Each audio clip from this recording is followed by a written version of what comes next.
할렐루야, 사랑 축복합니다. 2022년 2월 24일 목요일 새벽기도 오신 여러분들을 주님의 이름으로 사랑하고 축복합니다.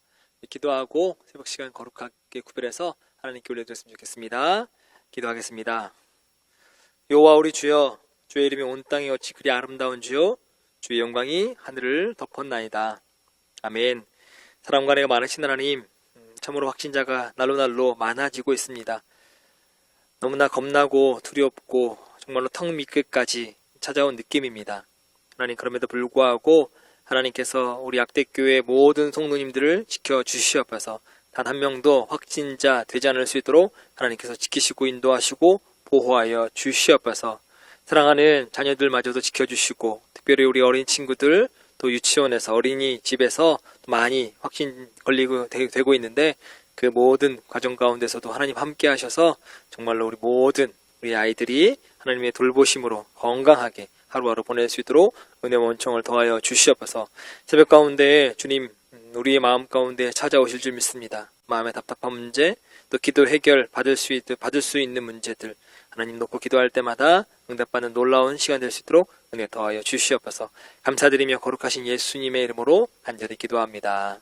아멘. 할렐루야, 사랑을 축복합니다. 새벽을 깨우신 성도님들에게 하나님의 은혜와 은총이 더하시기를 주님의 이름으로 간절히 축원합니다.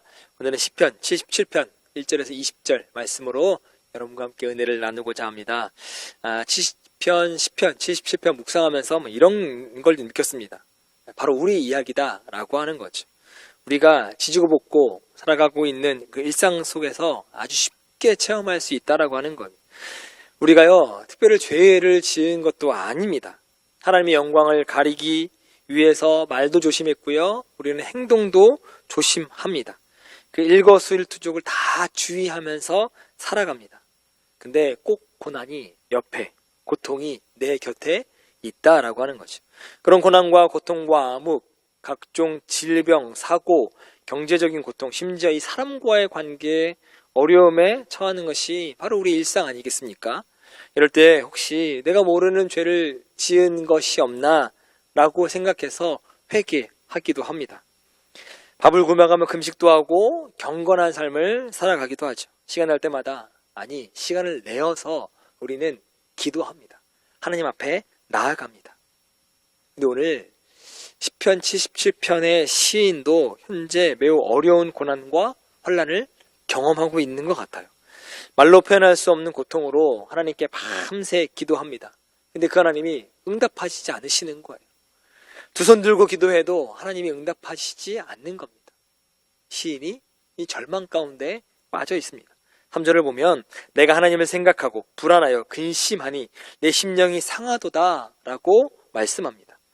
일반적으로 보세요. 하나님을 생각하면 우리 마음이 안정되고 힘을 얻어야 좀 정상 아니겠습니까?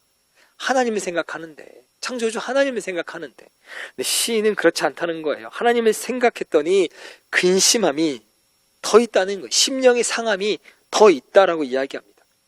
이렇게 시인이 하나님을 생각함으로 위로, 힘 얻는 대신에 도리어 근심에 휩싸이게 됩니다. 그럼에도 불구하고 시인은 계속 기도해요. 기도함에도 불구하고 하나님은 계속 침묵하십니다. 그러니까 시인이 이렇게까지 고백합니다. 주님께서 나를 영원히 버리시는 것일까? 다시는 은혜를 베풀지 않으시는 것일까? 한결같은 그분의 사랑도 이제는 끊기는 것일까? 그분의 약속도 이제는 영원히 끝나는 것일까? 하나님 은혜 베푸시는 것을 잊어버리신 건 아닐까? 그의 노여움이 그의 긍휼을 거두신 것 아닐까? 이렇게까지 고백합니다. 그랬던 시인이 갑자기 10절에서 낙심과 절망의 원인을 찾습니다. 또 내가 말하기를 이는 나의 연약함이다 라고 고백합니다. 시인이 낙심, 절망, 하나님을 의심하게 된 원인이 어디에 있는지를 고백하는 거죠.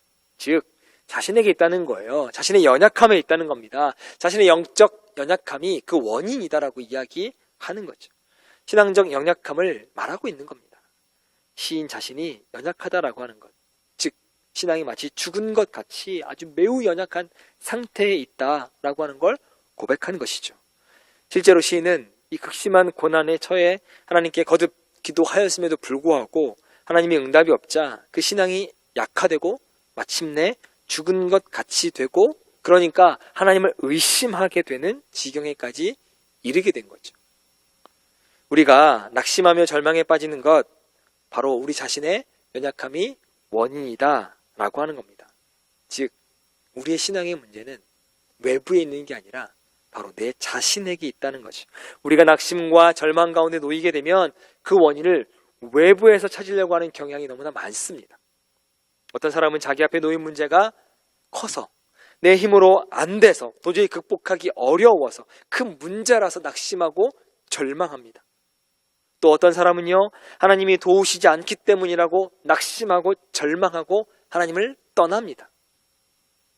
그러나 궁극적으로 보면 모든 낙심과 모든 절망의 원인은 바로 우리의 연약함에 있다라고 하는 거죠. 즉 고난 앞에서 하나님을 절대적으로 신뢰하지 못하는 연약함으로 인해 말미암아 낙심하고 절망하게 된다는 거죠. 사실 하나님을 절대적으로 신뢰하는 강한 믿음이 있다면 아무리 큰 혼란과 아무리 큰 어려움과 아무리 큰 고난이 닥쳐도, 하나님의 응답이 지체되어도, 여러분 우리가 마음이 강하면, 믿음이 강하면, 우리가 믿음이 약하지 않으면, 연약하지 않으면 하나님의 응답을 기다리고 또 기다릴 수 있습니다. 왜냐하면 하나님께서 해결하실 수 없는 문제 없고, 또한 하나님은 당신의 백성을 절대 버리지 않으시니까요. 우리의 숨소리에도 귀를 기울이신 분이 우리 하나님이시니까요. 그럼에도 불구하고 많은 사람들이 이 낙심과 절망 가운데 자기에게 임한 극한 혼란으로 인해서 하나님의 응답이 지체됨으로 인해서 하나님을 원망하기 일쑤죠. 심지어 그 하나님을 떠나기까지 합니다. 이런 사람이 얼마나 연약한 상태에 있는지 모르겠습니다. 그런데 보세요. 시인은 낙심과 절망 가운데서 하나님을 의심하기는 하지만 그 원인을 외부에서가 아니라 자기 자신에서 찾고 있습니다. 즉 시인, 낙심과 절망의 원인이 자신의 신앙의 연약함 때문이다라고 하는 걸 정확히 잡아냅니다. 그렇기에 비록 낙심과 절망 가운데 처했지만 인생을 포기하려거나 하나님을 원망을 하지 않습니다. 또 하나님을 떠나지 않습니다. 대신 하나님께서 과거에 자신의 선조들, 당신의 백성들에게 행하신 놀라운 구원의 역사를 회상합니다. 과거 하나님의 구원의 역사를 회상함으로 자신의 믿음의 연약함을 다시 회복하고 있는 것이 오늘 본문의 말씀이죠. 이렇게 낙심과 절망의 원인이 무엇인지 정확하게 아는 사람만이 이러한 낙심과 절망을 극복할 수 있는 줄 믿습니다. 여러분, 낙심과 절망 가운데 처하게 되었을 때 그 원인을 바깥, 외부에서 찾으려고 하지 마세요. 그 원인을 외부에서 찾으려고 하면 더욱더 깊은 절망감으로 빠질 수밖에 없고 더욱더 하나님을 원망할 수밖에 없습니다. 우리는 자신의 신앙적 연약함이 이 낙심과 절망의 원인임을 깨달아야 합니다. 그래서 무엇보다 하나님에 대한 확고한 신앙을 회복해야 된다라고 하는 것이, 우리 하나님 우리에게 불평과 원망을 들으실 분이 아니에요. 시인이 낙심과 절망의 원인을 자기에게 찾게 되니까 정확히 하나님이 누군지 보이게 됩니다. 정확히 하나님을 파악하게 돼요. 13절 보세요. 하나님, 주님의 길은 거룩합니다. 하나님만큼 위대하신 신이 누구입니까? 주님은 기적을 행하시는 하나님이십니다 라고 고백합니다. 죽을 것 같다고 말한 사람, 그리고 방금 하나님은 거룩하다라고 말한 사람이 다른 사람이 아니에요. 동일한 사람입니다. 하나님 은혜를 나에게 은혜를 베푸시는 걸 잊어먹은 거 아니십니까? 라고 하는 사람과 하나님은 거룩하십니다 라고 말하는 사람이 동일한 사람이다 라고 하는 거예요. 동일한 입에서 나온 고백입니다. 자신의 문제가 해결됐냐고요? 아니에요. 전혀 문제가 해결되지 않았습니다. 문제가 해결되었다면 낙심과 절망이 하나님으로부터 온 것이 아닌 자신의 신앙의 연약함으로부터 왔다는 것 깨닫고 인정한 것뿐입니다. 그러니 하나님이 정확히 보이는 거죠. 그러니 하나님이 정확히 만날 수 있는 거죠. 그러니 과거에 베풀어 주셨던 하나님의 은혜와 사랑을 기억하게 됩니다. 하나님을 만나게 되니까. 하나님 내 안에 모시게 되니까. 그래서 뭘 기억해요? 이스라엘 역사를 빼놓을 수 없는 아주 홍해 사건을 기억합니다. 홍해 사건이야말로 하나님께서 자기 백성에게 대한 하나님의 보호와 구원의 확실성을 가장 아주 확연하게 들어준 사건이 바로 홍해 사건이다라고 하는 거죠. 아무런 소망도 가질 수 없는 이 절박한 상황에 놓인 상황 가운데서 하나님은 이스라엘 백성들을 그냥 죽게 내버려 두지 않으십니다. 앞으로 가면 물, 뒤엔 애굽의 군대가 쫓아오고 있는 이 절망 가운데에서 하나님은 소망을 보게 하십니다.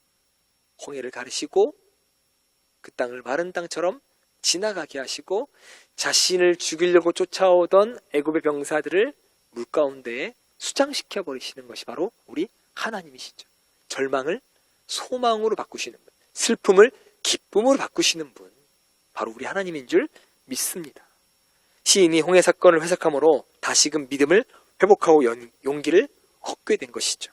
즉 지금 자신 앞에 놓인 이 홍해가 가로 놓여 있다 하고 뒤에는 애굽의 군대가 막 추격해오는 이 절박함 가운데 있다 할지라도 하나님께 부르짖으면 하나님이 침묵하심으로 어떤 구원의 소망도 보이지 않는 상황이지만 바로 하나님은 자신의 백성을 구원할 거다라고 하는 강한 믿음을 갖고 강한 확실성을 가지게 된다라고 하는 거죠.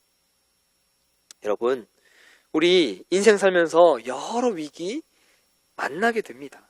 그리고 그러한 위기 가운데서 우리로 하여금 도저히 소망을 가질 수 없게 할 만큼 심각한 것 있습니다. 죽을 것 같은 상황 있잖아요. 마치 홍해 앞에가 있고 뒤에는 애굽의 군대가 추격해오는 아주 절박한 위기 가운데 처할 수 있습니다. 처하신 경험이 있으신 분도 있고 아직 이 경험이 없다면 우리 인생 살다 보면 만날 수밖에 없는 문제이기도 합니다. 그러나 그때 기억하세요. 우리가 기도해도 하나님이 응답하시지 않는다 할지라도 기억하세요. 하나님은 자기 백성을 구원하십니다. 하나님은 그 기도에 응답하십니다. 하나님은 절대 자기 백성을 버리지 않으십니다. 라고 하는 강한 믿음을 갖기를 주님의 이름으로 간절히 축원합니다. 이 사실만 기억한다면 여러분 우리 아무리 어떤 어려운 위기에 놓여 있다 할지라도 낙심하거나 흔들리지 않게 될 줄 믿습니다. 우리는 극심한 시련을 만나게 될 때 왜 하나님이 그런 시련을 주시는지 의구심을 갖게 되죠. 사람이니까요. 하나님 나를 버린 거 아닌가? 하나님 더 이상 나에게 은혜를 베풀지 않으신 것 아닌가? 의심이 들기도 합니다. 그러나 여러분, 하나님이 일하심은 우리의 상상을 초월하십니다. 그분은 가장 선한 길로, 가장 좋은 때에 우리를 인도하시는 줄 믿습니다. 설령 하나님께서 인도하시는 길이 마치 홍해가 앞에 놓여 있고 뒤에는 애굽의 군대가 추격해 오는 것 같은 길이라고 할지라도 그 길이 우리를 위한 최선의 길인 줄 믿습니다. 우리에게 시련이 닥치면 우리 앞에 길이 없는 것과 같지만 사실 하나님이 그 시련 가운데에 이미 첩경을 예비해 두고 계신다라고 하는 거죠. 우리 하나님을 신뢰하고 하나님의 인도에 순종하기만 하면 그 길은 우리 앞에 열리게 되어져 있습니다. 사랑하는 약대교회 성도 여러분, 이해할 수 없는 하나님의 섭리 앞에서도 하나님을 신뢰하시고 그분의 인도하심을 따라 순종하시길 바랍니다. 목자가 인도하는 대로 따르는 양 무리와 같이 하나님의 인도하심에 순종하시기를 주님의 이름으로 간절히 축원합니다. 그러면 목자 되신 하나님은 여러분을 영원한 길로, 생수의 길로, 생명의 길로, 풍성한 꼴과 생명수를 얻는 길로 인도하실 줄 믿습니다. 우리 하나님 결코 우리를 버리시는 일 없으십니다. 오늘 히브리서 13장 5절 말씀으로 말씀을 마무리하려고 합니다. 내가 과연 너희를 버리지 아니하고 과연 너희를 떠나지 아니하리라. 여러분에게 주는 하나님의 말씀인 줄 믿습니다. 기도하겠습니다. 사랑과 은혜 많으신 하나님, 나를 버리지 아니하시고 떠나지 아니하시는 그 하나님을 오늘 만나는, 경험하는 우리의 삶이 될 수 있도록 인도하여 주시옵소서. 앞에 홍해가 있고 뒤에 애굽의 군대가 우리를 죽이려고 쫓아오는 이 절체절명의 위기 가운데 있다 할지라도, 또 그 가운데 기도했는데 하나님이 응답하지 않는 것 같은 상황 가운데서도 하나님에 대한 믿음을 거두지 않는, 굳건한 믿음 갖는 사랑하는 약대교회 모든 성도님들 될 수 있도록 은혜와 은총을 더하여 주시옵소서. 그 믿음 위에 꽃이 피게 하시고, 그 믿음 위에 열매가 맺게 도와주시옵시고, 그 믿음 위에 하나님과 함께 동행함으로 승리의 삶을 살아가는 약대교회의 모든 성도님들 될 수 있도록 은혜와 은총을 더하여 주시옵소서. 감사드리며 거룩하신 예수님의 이름으로 간절히 기도합니다. 아멘. 네, 지금부터 시편 77편 1절부터 20절 말씀 안으로 들어가셔서 하나님의 은혜를 깊이 누리시길 바랍니다. 내가 내 음성으로 하나님께 부르짖으리니 내 음성으로 하나님께 부르짖으면 내게 귀를 기울이시리로다. 나의 환난 날에 내가 주를 찾았으며 밤에는 내 손을 들고 거두지 아니하였나니 내 영혼이 위로받기를 거절하였도다. 내가 하나님을 기억하고 불안하여 근심하니 내 심령이 상하도다. 주께서 내가 눈을 붙이지 못하게 하시니 내가 괴로워 말할 수 없나이다. 내가 옛날 곧 지나간 세월을 생각하였사오며 밤에 부른 노래를 내가 기억하여 내 심령으로 내가 내 마음으로 간구하기를 주께서 영원히 버리실까? 다시는 은혜를 베풀지 아니하실까? 그의 인자하심은 영원히 끝났는가? 그의 약속하심도 영구히 패하였는가? 하나님이 그가 베푸실 은혜를 잊으셨는가? 노하심으로 그가 베푸실 긍휼을 그치셨는가 하였나이다. 또 내가 말하기를 이는 나의 잘못이라. 지존자의 오른손의 해 곧 여호와의 일들을 기억하며 주께서 옛적에 행하신 기이한 일을 기억하리이다. 또 주의 모든 일을 작은 소리로 읊조리며 주의 행사를 낮은 소리로 되뇌이리이다. 하나님이여, 주의 도는 극히 거룩하시오니 하나님과 같이 위대하신 신이 누구오니이까? 주는 기이한 일을 행하신 하나님이시라. 민족들 중에 주의 능력을 알리시고 주의 팔로 주의 백성 곧 야곱과 요셉의 자손을 속량하셨나이다. 하나님이여, 물들이 주를 보았나이다. 물들이 주를 보고 두려워하며 깊음도 진동하였고 구름이 물을 쏟고 궁창이 소리를 내며 주의 화살도 날아갔나이다. 회오리 바람 중에 주의 우레소리가 있으며 번개가 세계를 비추며 땅이 흔들리고 움직였나이다. 주의 길이 바다에 있었고 주의 곧은 길이 큰 물에 있었으나 주의 발자취를 알 수 없었나이다. 주의 백성을 양떼같이 모세와 아론의 손으로 인도하셨나이다.